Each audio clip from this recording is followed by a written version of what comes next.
Hello, I'm Maggie Hammond. I teach on the Complete Creative Writing course, and I've worked as a novelist, a publisher, a journalist, and I'm the author of Creative Writing for Dummies. I'm here to answer some common questions about writing. There are two types of biographies really. You might be writing about somebody you know, somebody in your family, somebody you knew personally, and then you have access often to some first-hand information about them.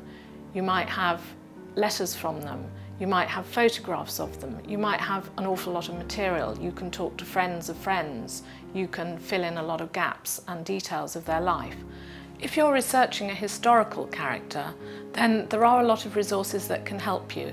There's your local library, there's various national libraries. The British Library has almost everything you can think of. There are also local archives. There are also wills that you can look up. They provide a lot of fascinating information about people's lives.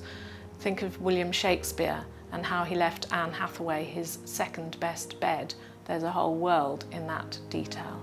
You can also get a lot of information online, and it's important if you're researching second-hand that you credit your sources. Keep a proper record, because if your biography is ever published, they'll need that information. It will need to go in an index.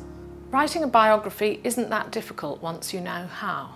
The important thing is that it's not just a list of dates and things that happen to the subject of your biography. You have to find a story in your biography. You have to find what happened to your character that's interesting, where to begin your story when their story gets interesting, and when to end it at the end of the interesting bit of their life. So we don't necessarily want to start with exactly where they were born and where they went to school and their first date. We might want to start with the beginning of their career if that's what's important about them. Or we might want to start with an important event in their childhood which was what made them decide to become a mountaineer.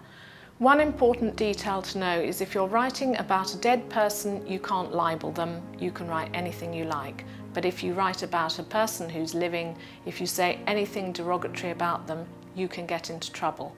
So it's important to think about the interesting bit of your character's life. You can always fill in some of the other bits later when you need to use that information. If there's a bit of information from their childhood that you need, you can fit it in later when you need to fit it in. So you don't always have to do everything absolutely in chronological order, because that can be really dull. Good luck with your biography.